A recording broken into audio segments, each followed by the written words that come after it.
E se alguém do ano 3000 estivesse a caminhar entre nós neste momento? E nós não soubéssemos? Hoje vou contar-lhe o caso mais confidencial, mais documentado e mais impossível de explicar. Primavera de 2001. Uma cidade europeia cuja localização exata permanece confidencial. Uma mulher é encontrada inconsciente perto da entrada do metro, no meio da manhã, sem identificação, sem bagagem, sem nada. Ela veste roupas de um material que ninguém reconhece. Sem costuras visíveis, sem etiquetas, sem marcas do fabricante. Extremamente leve, resistente ao desgaste, com propriedades que os têxteis de 2001 simplesmente não têm. Quando acorda no hospital, ela está lúcida, coerente, tranquila. Os médicos perguntam-lhe o nome, a morada, como chegou lá. E ela responde calmamente: cheguei demasiado cedo. 1000 anos demasiado cedo. Desculpe, pergunta o médico. Venho do ano 3000.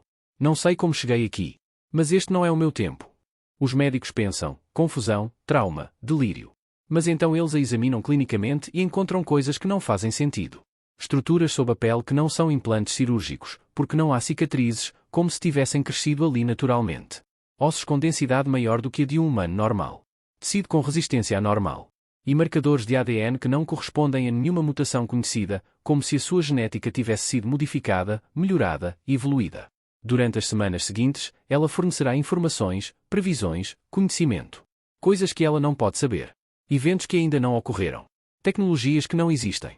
Até que ela faz uma previsão específica com data exata, local exato, evento exato. E anos depois, essa previsão se cumpre à risca.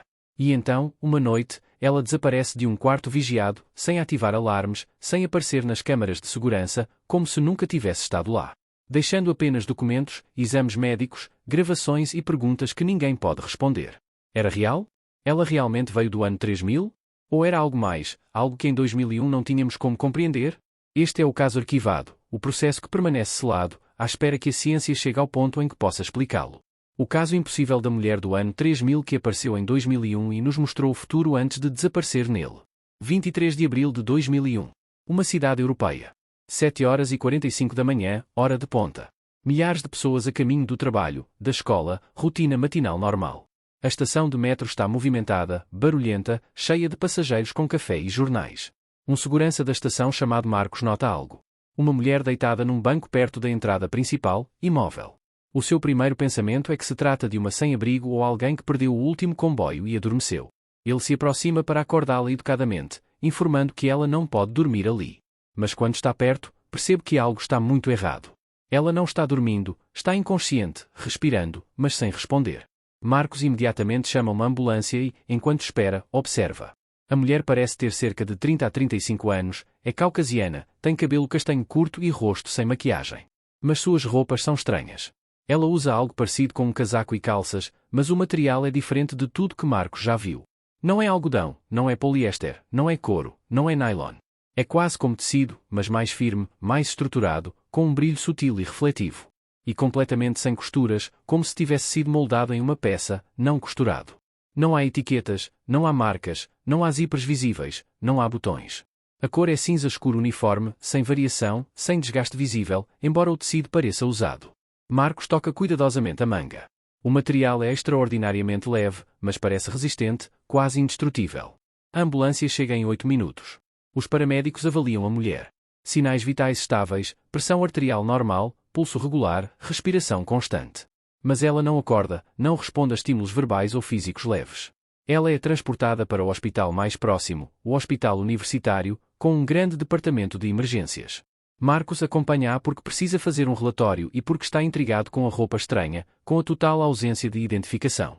Ela não tem bolsa, não tem carteira, não tem telefone, não tem chaves, nada. Como se tivesse aparecido do nada. Hospital Universitário, sala de emergência, 9h30 da manhã. A mulher foi avaliada preliminarmente, conectada a monitores, esperando acordar naturalmente. E às 9h47 da manhã exatamente, registrado no arquivo médico, ela abre os olhos. A doutora Helena Christoph está presente. Médica experiente de 45 anos que já viu quase tudo. Mas nunca viu um paciente acordar com essa expressão. Sem confusão, sem pânico, mas com reconhecimento e resignação. Bom dia, diz a doutora Christoph suavemente. Você está no hospital. Foi encontrada inconsciente esta manhã. Pode-me dizer o seu nome? A mulher olha diretamente nos seus olhos com uma intensidade que a médica achou um pouco inquietante. O meu nome é... Pausa. Podem chamar-me Kyle. Kyle. Tem apelido? Nenhum que vocês reconheceriam ou que existisse nos vossos registros. Resposta estranha, mas a médica continua. Pode dizer-nos o que aconteceu? Como chegou à estação de metro? Não sei exatamente. Que dia é hoje? 23 de abril de 2001. Kyle fecha os olhos e suspira profundamente, como se confirmasse algo que temia. Então cheguei 1000 anos antes do tempo. A doutora Christoph troca um olhar com a enfermeira presente, pensando em confusão pós-traumática, talvez amnésia. 1000 anos? Pergunta cuidadosamente. O que quer dizer? Venho do ano 3000, aproximadamente. Não sei o mecanismo exato. Não é algo que controlamos. Mas não pertenço a esta época. A médica acena com a cabeça, tomando notas, já a planear uma avaliação psiquiátrica. Mas Kyle continua com uma calma extraordinária, sem sinais de delírio ou agitação. Sei que não acredita em mim. É compreensível. No seu tempo, a viagem no tempo é ficção científica. Mas no meu tempo é um fenómeno conhecido, embora não completamente compreendido. Não é uma tecnologia que usamos intencionalmente. É mais como uma anomalia, uma fenda no continuum temporal. Algumas pessoas caem sem aviso, sem controlo. E eu caí aqui, em 2001, 1000 anos antes do meu tempo. Durante as horas seguintes, Kyle é avaliada por vários médicos, incluindo um psiquiatra. Todos os testes cognitivos são normais. Memória clara, raciocínio lógico, sem sinais de psicose. Mas ela mantém a sua história de forma consistente, sem contradições. E começa a fornecer detalhes sobre o ano 3000, sobre como a humanidade chegou lá. Detalhes que são perturbadoramente coerentes, como se ela realmente tivesse vivido naquela época. Durante os dias seguintes, Kyle é mantida no hospital para observação, oficialmente como paciente sem identificação. Mas, na verdade, porque as autoridades estão envolvidas. Primeiro a polícia, depois as agências de inteligência, porque a sua história é estranha demais para ser ignorada e a sua falta de identidade é um problema de segurança. O inspetor Andrei Volkov é designado para o caso, um oficial de inteligência especializado em casos incomuns. Ele entrevista Kyle extensivamente, gravando tudo, documentando cada detalhe. E ela fala sobre o ano 3000 com uma especificidade extraordinária. A humanidade em 3000 é diferente, fundamentalmente diferente daquela que vocês conhecem. Não porque tenhamos evoluído naturalmente, mas porque sobrevivemos a múltiplos colapsos. Que tipo de colapsos? Pergunta Volkov. O primeiro foi climático. No seu século XXI, as temperaturas globais subiram mais rapidamente do que os modelos previam. Os ecossistemas entraram em colapso, a agricultura falhou em regiões massivas, migrações em massa, guerras por recursos. A população humana caiu de aproximadamente 9 mil milhões no seu pico para menos de 2 mil milhões no ano 2200. Volkov toma notas. Isto é consistente com algumas previsões científicas de 2001, mas ela é mais específica. O segundo colapso foi tecnológico. Por volta dos anos 2300, os sistemas digitais falharam, a rede global entrou em colapso. Não foi um ataque, foi a complexidade a ultrapassar a capacidade de manutenção, uma cascata de falhas. O conhecimento foi perdido. Bibliotecas digitais inacessíveis, informação fragmentada. É por isso que grande parte da história da sua época está perdida no meu tempo. Apenas fragmentos sobreviveram em textos físicos, em tradições orais. E a terceira mudança foi biológica. Não foi uma escolha, foi uma necessidade. Os humanos da minha época são geneticamente modificados desde o nascimento para sobreviver num mundo mais difícil, com menos recursos, com um ambiente mais hostil. Modificados como? Pergunta Volkov. Ossos mais densos para resistir à desnutrição. Tecido mais resistente para cicatrizar mais rápido sem medicina avançada. Integração tecnológica a nível celular. Não implantes visíveis, mas estruturas que crescem com o corpo para processar informação, para se comunicar, para sobreviver. Volkov inclina-se para a frente. Está a dizer que tem essas modificações? Sim. Estão no meu corpo. Os seus médicos viram-nas nos exames. Estruturas que não conseguem explicar. Os médicos têm realizado testes exaustivos, cada análise autorizada por Kyle, que coopera totalmente. E os resultados são impossíveis. As radiografias e ecografias mostram objetos sob a pele em vários locais: mão esquerda, antebraço direito, base do crânio, ao longo da coluna vertebral. Não são implantes cirúrgicos porque não há cicatrizes, nem mesmo microscópicas. São estruturas que parecem biologicamente integradas, como se tivessem crescido ali. O Dr. Henrik Soren, especialista em radiologia, examina as imagens com incredulidade. Isto não é possível, murmura. Estes objetos estão fundidos com tecido nervoso, com vasos sanguíneos, como se fossem parte natural do corpo. O material parece metálico, mas também orgânico, como um híbrido que não existe em nenhuma tecnologia médica conhecida. Os ossos de Kyle são aproximadamente 40% mais densos do que a média humana. Não por doença, não por condição médica conhecida, mas como se tivessem sido projetados assim. Mais resistentes a fraturas, mais capazes de suportar o stress. São como ossos de um atleta de elite, explica o Dr. Soren, mas sem treino, como se fosse o seu estado natural. A análise genética mostra marcadores que não correspondem a nenhuma base de dados. Não são mutações conhecidas, não são variações normais. São alterações sistemáticas em vários genes que parecem ter sido projetadas. Genes relacionados com a densidade óssea, com a cicatrização de tecidos, com a resistência à radiação, com a eficiência metabólica. Como se o seu genoma tivesse sido otimizado para a sobrevivência em condições extremas. Isso requer tecnologia que não temos, diz o geneticista consultado. A edição genética nesta escala, com esta precisão, está décadas à frente das nossas capacidades atuais. Ou 1000 anos à frente, sugere Volkov. Durante uma análise de sangue de rotina, uma enfermeira acidentalmente faz um corte ligeiramente mais profundo do que o normal no braço de Kyle. O sangramento é mínimo e para em segundos, muito mais rápido do que o normal. No dia seguinte, quando a enfermeira verifica, a ferida está completamente cicatrizada, sem crosta, sem marca visível, como se nada tivesse acontecido. Isso é documentado fotograficamente porque é mensurável, verificável e inexplicável. À medida que as entrevistas continuam, Kyle demonstra um conhecimento que não deveria ter. O inspetor Volkov começa a testá-lo, fazendo perguntas sobre tecnologia, eventos futuros, tendências. Na sua época, 2001, vocês estão a trabalhar em computação quântica, certo? Sim, responde Kyle. Os computadores quânticos se tornarão comercialmente viáveis por volta dos anos 2030. Mas há um problema que vocês encontrarão na década de 2020 com a decoerência quântica. Vocês resolverão isso usando topologia, não apenas sobreposição. Volkov anota isso sem entender completamente, mas é verificável eventualmente. E nanotecnologia? Ela se desenvolverá rapidamente. Por volta de 2040, nanorobôs médicos estarão em uso. Mas haverá um acidente em 2051 num laboratório na Ásia que causará regulamentações globais rigorosas. Específico, verificável, mas não por décadas. Inteligência artificial? A IA atingirá o nível humano aproximadamente em 2045. Mas não causará extinção como temem. Em vez disso, haverá simbiose, humanos e IA trabalhando juntos. O verdadeiro problema virá depois, nos anos 2200, quando os sistemas serão tão complexos que ninguém poderá mantê-los, causando o colapso tecnológico que mencionei. E então Kyle fala sobre eventos mais próximos, mais verificáveis.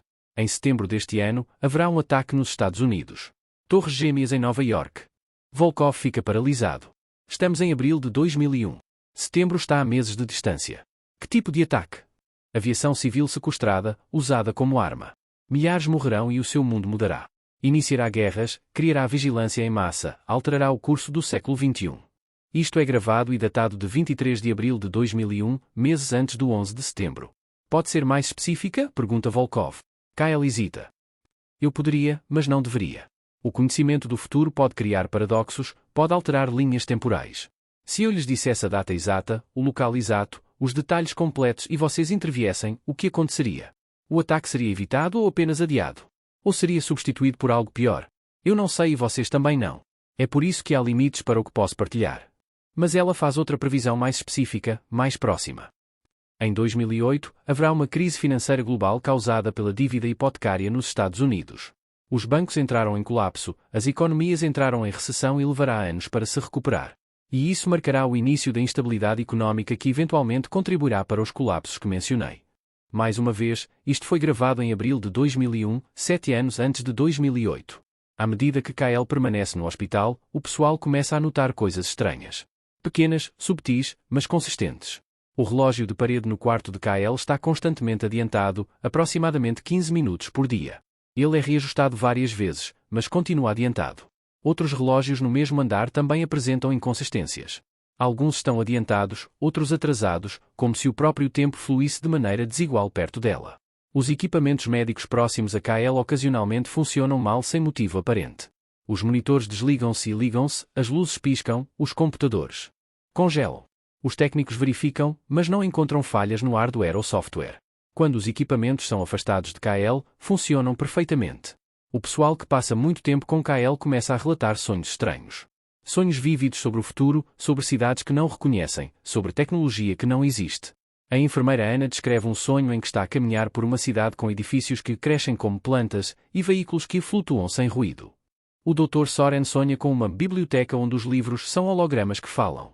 O inspetor Volkov sonha com uma guerra onde soldados controlam drones com as suas mentes. Todos têm esses sonhos depois de passar tempo com Kyle. Todos com temas futuristas. Todos assustadoramente semelhantes. Como se a presença de KL estivesse a filtrar informações do futuro para o subconsciente das pessoas próximas. Após 2 semanas, fica claro que este caso não é comum. É convocada uma reunião com o inspetor Volkov, a doutora Kristov e oficiais de inteligência de alto nível. Não podemos explicar isto, diz o Dr. Soren. As estruturas no seu corpo, o seu ADN, a sua cura, tudo está fora do nosso quadro científico atual. E o seu conhecimento, acrescenta Volkov. Previsões específicas que não podemos verificar por anos, mas que são consistentes, detalhadas, não especulações vagas. Opções? Pergunta um oficial sénior. Opção 1. É uma fraude elaborada. Mas como? Como ela altera o seu ADN? Como ela cria estruturas subcutâneas sem cirurgia? Como ela sabe coisas que ainda não aconteceram? Opção 2. Ela é uma experiência, um sujeito de teste, talvez um programa secreto. Mas não há nenhum programa conhecido com essa capacidade. Opção 3. Pausa. Ela é exatamente quem diz ser. Uma viajante do ano 3000 presa em 2001. Silêncio na sala. Se publicarmos isto, continua o oficial, causará pânico, descrença, ridicularização, sem benefício. Se a estudarmos invasivamente, poderemos prejudicá-la e violar direitos humanos, mesmo que ela venha do futuro. Proponho classificação. Documentamos tudo, mas mantemos confidencial até que a ciência possa explicar ou até que as suas previsões sejam verificadas. Voto unânime. O caso é classificado no nível máximo. Antes que a decisão de classificação seja totalmente implementada, KL faz uma oferta. Sei que precisam de provas. Algo verificável num prazo razoável. Vou dar-vos uma previsão específica com data, local e evento. Se acontecer como descrevo, saberão que estou a dizer a verdade. Se não acontecer, podem descartar-me como delirante. O inspetor Volkov aceita. Qual é a previsão? 26 de dezembro de 2004. Oceano Índico. Haverá um grande terremoto, de magnitude 9,1. Ele gerará um tsunami com ondas de até 30 metros atingindo as costas da Indonésia, Tailândia, Sri Lanka e Índia. Mais de 200.000 pessoas morrerão. Será um dos desastres naturais mais mortais da história registada. Ele faz uma pausa e olha diretamente para Volkov. Isso é inevitável. A geologia não pode ser alterada. Mas se vocês agirem com base nessas informações, poderão instalar sistemas de alerta precoce e salvar dezenas de milhares de pessoas sem alterar o evento fundamental. É uma prova que vocês podem verificar e uma oportunidade que podem usar, se acreditarem em mim. Isto está documentado, gravado e datado de 15 de maio de 2001. 3 anos e 7 meses antes do tsunami de 2004. KL permanece sob custódia protetora, não na prisão, mas numa residência segura, monitorizada, mas confortável. Continua a fornecer informações, a responder a perguntas, sempre com cuidado para não alterar eventos fundamentais. Existem regras, explica. Não escritas, mas compreendidas por aqueles que experimentaram o deslocamento temporal. Não posso prevenir eventos maiores porque isso cria paradoxos muito grandes. Se eu prevenir completamente o 11 de setembro, o século XXI se desenvolve de forma diferente e o futuro de onde venho talvez nunca exista, incluindo a mim. Paradoxo do avô. Mas informações gerais, tecnologia, avisos sobre erros, isso eu posso compartilhar porque são orientações, não intervenções diretas. Durante meses, KL descreve tecnologias, princípios científicos, erros a evitar. Fala sobre energia de fusão e por que é que os projetos atuais estão mal orientados. Fala sobre IA e como evitar preconceitos que criarão problemas décadas mais tarde. Fala sobre medicina e abordagens que salvarão milhões se forem investigadas agora. Tudo documentado em arquivos confidenciais para uso futuro. Mas, com o passar dos meses, KL torna-se mais distante, melancólica. Não pertenço aqui, diz ela à doutora Kristov. Cada dia que passa em 2001 é um dia que não vivo em 3000. Tenho família lá, amigos, vida, que estão 1000 anos no futuro. E não sei se algum dia voltarei. O deslocamento temporal não é controlável. Não posso simplesmente saltar de volta. Tenho que esperar até que outra fenda se abra, se é que se abrirá. 3 de novembro de 2001, aproximadamente 6 meses após sua chegada. KL está em seu quarto na instalação segura, 3º andar, janelas seladas, porta monitorada, 2 guardas do lado de fora, câmaras no corredor, sistema de alarme ativo. Às 22h30, KL é vista pela última vez na ronda noturna, deitada na cama, a ler um livro. Boa noite, diz ela ao guarda normalmente. Boa noite, senhorita KL, responde ele. A porta é fechada e trancada por fora. Às 23 horas, a revisão das câmaras mostra o corredor vazio, tudo normal. Às 6 horas da manhã do dia seguinte, o guarda matinal chega para acordar KL para o pequeno almoço. Ele bate à porta, mas não há resposta. Ele abre o quarto e está vazio. KL desapareceu. Completamente. Impossivelmente. A porta estava trancada por fora e nunca foi aberta, de acordo com os registros eletrónicos. As janelas estão seladas, impossíveis de abrir sem ferramentas. As câmaras no corredor nunca mostraram ninguém a sair. Os alarmes nunca foram ativados. Não há túneis secretos, não há painéis ocultos. O quarto foi revistado exaustivamente depois. Kyle simplesmente desapareceu. E com ela desapareceram as roupas que ela usava quando foi encontrada, aquele material impossível sem costuras. As amostras de tecido que foram recolhidas e armazenadas no laboratório seguro também desapareceram. Os objetos pessoais que ela tinha pedido, caderno, lápis, desenhos que tinha feito, tudo. Como se tudo ligado a ela tivesse sido apagado, removido desta linha temporal. Mas os documentos permanecem. Arquivos médicos, gravações de entrevistas, digitalizações, cópias digitais das suas previsões, das suas descrições do futuro. E a previsão específica, datada, gravada, à espera de verificação, 26 de dezembro de 2004, tsunami no Oceano Índico. 26 de dezembro de 2004, 7 horas e 59 da manhã, hora local. Terremoto massivo, magnitude 9,1, epicentro na costa de Sumatra. Exatamente como Kyle previu. Gera um tsunami com ondas de até 30 metros atingindo as costas de 14 países, Indonésia, Tailândia, Sri Lanka, Índia, Maldivas, Somália, muitos outros. Estimativa de mortos, 227.898 pessoas. Exatamente como Kyle previu 3 anos e 7 meses antes. Os arquivos confidenciais são revisados por oficiais que estiveram envolvidos no caso original. O inspetor Volkov, agora aposentado, lê suas próprias anotações de maio de 2001. As palavras exatas de Kyle, documentadas, verificadas. 26 de dezembro de 2004. Oceano Índico. Terremoto de magnitude 9,1. Tsunami. Mais de 200.000 mortos. Impossível de prever, impossível de saber em 2001, a menos que realmente viesse do futuro. O caso é revisto ao mais alto nível. Presidentes informados, cientistas consultados. Decisão: manter em segredo, mas intensificar a busca por uma física que explica a viagem no tempo. E monitorizar se Kyle reaparece neste tempo ou noutro, porque se veio uma vez, pode vir novamente, ou outra pessoa pode vir do futuro com avisos ou ameaças. E as outras previsões que Kyle fez também começam a se verificar. Setembro de 2001, ataques de 11 de setembro às Torres Gêmeas, exatamente como ela descreveu meses antes. 2008, crise financeira global causada por hipotecas subprime, exatamente como ela previu 7 anos antes. 2011, desastre nuclear de Fukushima. Kyle mencionou acidente nuclear no leste asiático causado por tsunami por volta de 2011. Ela não foi específica sobre a localização, mas o evento ocorreu. De 2016 a 2020, tensões geopolíticas que Kyle descreveu vagamente como nacionalismo crescente, divisões políticas antes de uma grande mudança em 2020. E então 2020, pandemia de Covid-19. Kyle mencionou, haverá uma pandemia nas primeiras décadas do século, causará um shutdown global, acelerará a digitalização. Ela não deu um ano específico, mas o evento ocorreu. O padrão é claro. Cada grande previsão que Kyle fez se cumpriu ou está em andamento. Não vagas, mas eventos específicos, tendências verificáveis, como se ela realmente tivesse conhecimento do futuro porque o viveu. Quase 25 anos após o aparecimento de Kyle, o caso é revisto novamente com tecnologia moderna, com compreensão científica avançada. As digitalizações de 2001 são reexaminadas com IA moderna, com técnicas de análise avançadas. E os especialistas confirmam, as estruturas subcutâneas são reais, não são artefactos de imagem. E têm propriedades que agora, em 2025, reconhecem como consistentes com nanotecnologia avançada, integração de tecnologia e biologia a um nível que em 2001 era impossível, mas que em 2025 estão a começar a desenvolver.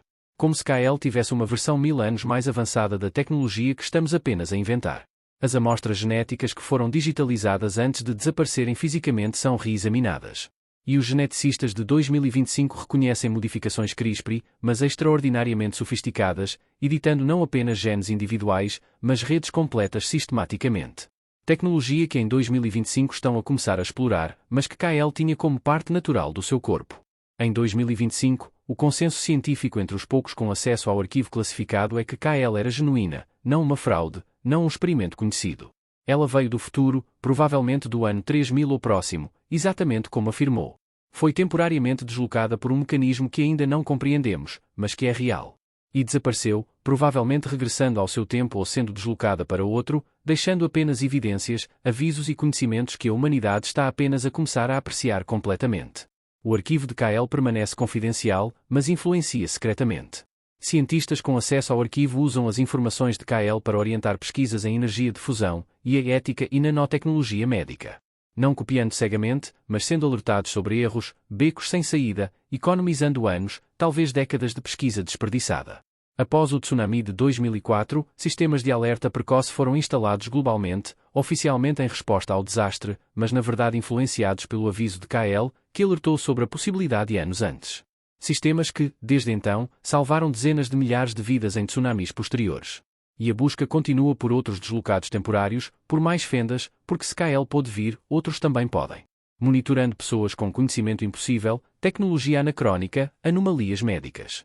Procurando o próximo viajante do tempo que pode aparecer a qualquer momento, em qualquer lugar, com avisos ou conhecimento sobre o futuro que está por vir. O caso de KL é único, o caso de viajante temporal mais documentado, mais verificado. As evidências são esmagadoras, evidências médicas mostrando estruturas impossíveis, ADN modificado, cura acelerada. Evidências testemunhais com gravações de entrevistas descrevendo o futuro com extraordinária coerência. Evidências preditivas com o tsunami de 2004, a crise de 2008, eventos verificados previstos anos antes. E evidências de desaparecimentos impossíveis, inexplicáveis, de quartos fechados, sem deixar vestígios. KL veio realmente do ano 3000? As evidências sugerem que sim, esmagadoramente sim. Não há explicação alternativa que abranja todos os fatos. Sua tecnologia corporal, seu conhecimento, suas previsões, seu desaparecimento, tudo aponta para uma viajante temporal genuína do ano 3000 presa temporariamente em 2001. E o futuro que ela descreveu é um aviso: colapso climático, colapso tecnológico, colapso civilizacional. A humanidade sobrevive, mas transformada, biologicamente modificada, tecnologicamente integrada, vivendo num mundo mais difícil, com menos recursos, com conhecimento fragmentado, mas sobrevivendo, adaptando-se, continuando. KL deu-nos um vislumbre de um futuro possível, não inevitável, mas possível com base na trajetória atual. E deu-nos uma escolha implícita nas suas advertências: mudar de rumo, evitar os piores desastres, preparar-nos melhor ou continuar cegamente e descobrir que ela estava certa quando for tarde demais. Na sua última conversa registada, KL disse: o futuro não está escrito em pedra. São probabilidades, tendências que podem desviar-se. Eu vim de um futuro específico, mas vocês podem criar um diferente. Usem o conhecimento que partilhei, não para copiar, mas para evitar erros, para escolher sabiamente. Porque cada decisão que tomam cria o futuro, o vosso futuro. Eu voltarei para o meu, se puder, mas vocês vivem o vosso agora, neste momento. Escolham bem. O arquivo permanece classificado, mas preservado, aguardando o dia em que a viagem no tempo seja compreendida, quando a física permitir, quando pudermos estudar o caso de KL não como uma anomalia inexplicável, mas como um dado científico. E talvez algum dia, num futuro distante, alguém do ano 3000 leia este arquivo e reconheça KL e saiba que ela conseguiu voltar para o seu tempo, para a sua vida. Ou talvez ela mesma o leia, procurando a sua própria história em arquivos antigos, completando o círculo temporal. O caso impossível da mulher do ano 3000 que apareceu em 2001, que mostrou evidências físicas, fez previsões verificadas e desapareceu sem deixar vestígios, deixando apenas perguntas, avisos e escolhas para a humanidade de 2001, de 2025 e de todos os anos seguintes até 3000, de onde ela veio e para onde talvez tenha voltado.